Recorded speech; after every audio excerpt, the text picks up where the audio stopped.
Dear honored guests and participants, on behalf of Robert Nazi, the Director General of CIFOR, who couldn't be with us today, and sends his greetings from Bogor in Indonesia. It is my distinct honor and privilege to welcome you to Accra and the Global Landscape Forum on Restoration in Africa. Before going ahead with my remarks, I would like to say a word to our Ghanaian hosts. I've been visiting Ghana since 1996. I've gone out of Accra to Kumasi, Tamale, and Takoradi. I'm a forester, so I even went to Asankrangwa.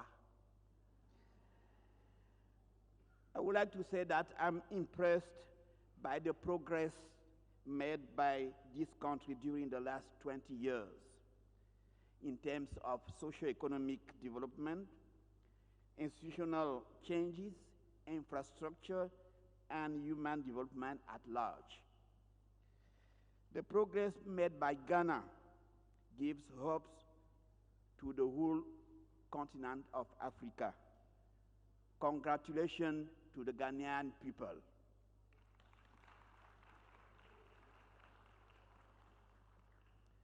Importantly, the theme of this GLF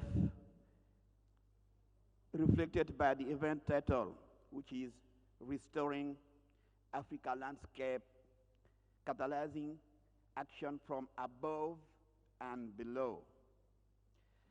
Let's reflect for a moment on why we are speaking about above and below. We are aware that the major restoration initiatives, the Bond Challenge, the African Partner FAR 100, and the newly declared UN Decades for Ecosystem Restoration and Family Farming. These are global initiatives designed, organized, and funded by UN agencies, major donor countries, international NGOs, and participating national governments. We have in Africa 27 participating governments who have signed on their ambitious goals. And importantly, these initiatives, and I can't emphasize this enough, see restoration in terms of ecological benefits and also social benefits. That is, restoration should benefit the environment and simultaneously local communities through better environment services, more sustainable forests, pastures, and farms, and better incomes and livelihoods. My colleagues in CIFOR and ICRAF understand the restoration not in terms of planting huge commercial timber plantations, but in terms of helping communities better manage and protect their forests and trees and their farms for social and ecological benefits. While the initiative for the global restoration programs come from above, their effects implementation requires that local governments and communities own the works of restoration jointly with global and national partners. Local people must mobilize their local institutions, funding, labor, and other assets to manage, implement, and sustain the restoration efforts locally.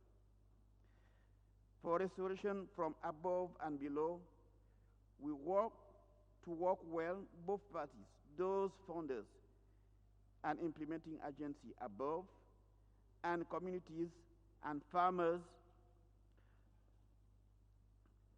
forest users and pastoralists, women, men, and youth below must work in concert with one another. And those coming from above must understand the goals and constraints of those living and working close to the problems from below. Restoration tells when this understanding is absent. And lack of understanding may be more common than we think. As one of my CIFOR colleagues in Yaoundé wrote the other day, people who do restoration are not aware of local people's challenges. These challenges vary in many details from one place to the next. Most restoration and other types of top design initiatives have difficulty addressing specific details. We must design an approach based on deep engagement that allows for the details to emerge and the design through collaboration. So our great opportunity over the next 2 days is for all of us to better understand how those working from above and below can work better together and in ways that ensure better ecological and social outcomes. Let me review then the principal objective of the Accra GLF.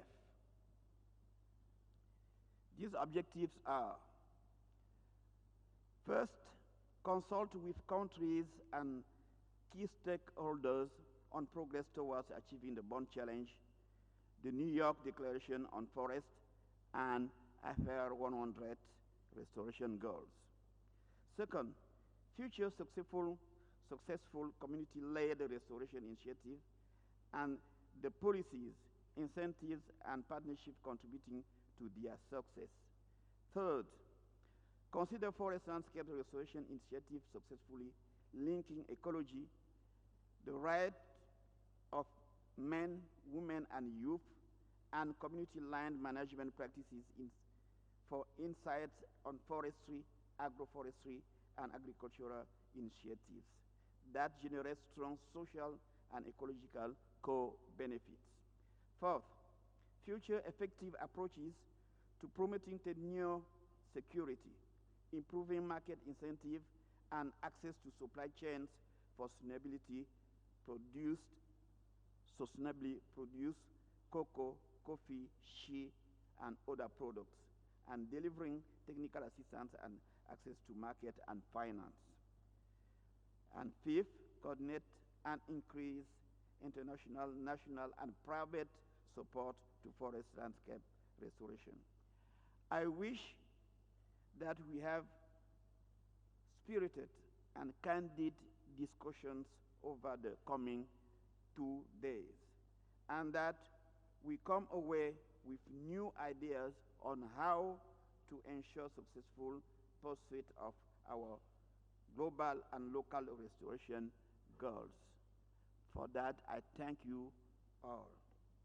Now, let me introduce the moderator, who is Mrs. Elsie Atafua. Please come to the floor. Thank you all.